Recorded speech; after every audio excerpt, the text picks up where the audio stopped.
First, remove the plastic cover on top of the engine and the air intake ductwork. As part of the intake removal, disconnect the 2 vacuum lines and the sensor connector. Now, this is not necessary for the job, but it makes it much easier to gain access to the belt and pulleys we're going to replace. Before getting started with the belt, it's a good idea to have a good belt routing diagram to refer to. That'll remove any guesswork once the old belt is off the vehicle. Normally, the belt routing diagram is here under the hood. If for some reason it's not there or in your owner's manual, your Advance Auto Parts or CarQuest team member will be happy to print one for you.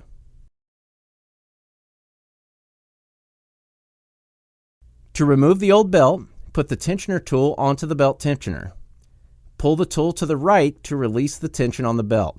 Once the tension is released, hold the tool in place and use your other hand to remove the belt from the alternator pulley. Now you can release the tensioner tool and continue to remove the old belt by snaking it around the various pulleys in the engine bay.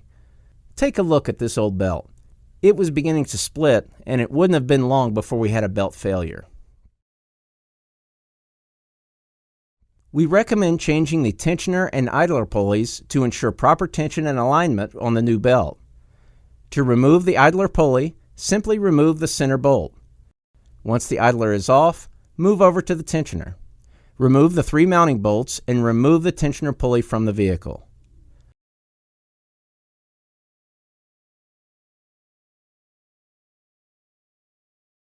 With the old pulleys off, compare them to the new ones and ensure you have the correct parts.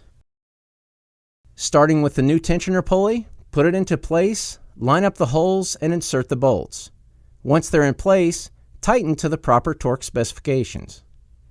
Now install the new idler pulley and again tighten to the proper torque.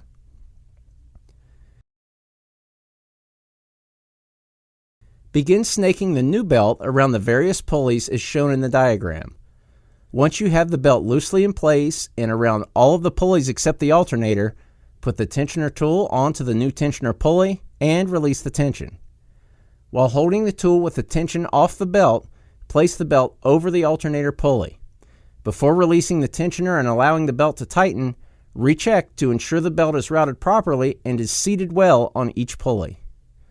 Once it all looks good, slowly release the tensioner tool and the belt will tighten along its route. Now, inspect and reinstall the intake ductwork and engine cover. Start the truck. No belt squeals or rubbing. A job well done. Think ahead. Think Advance.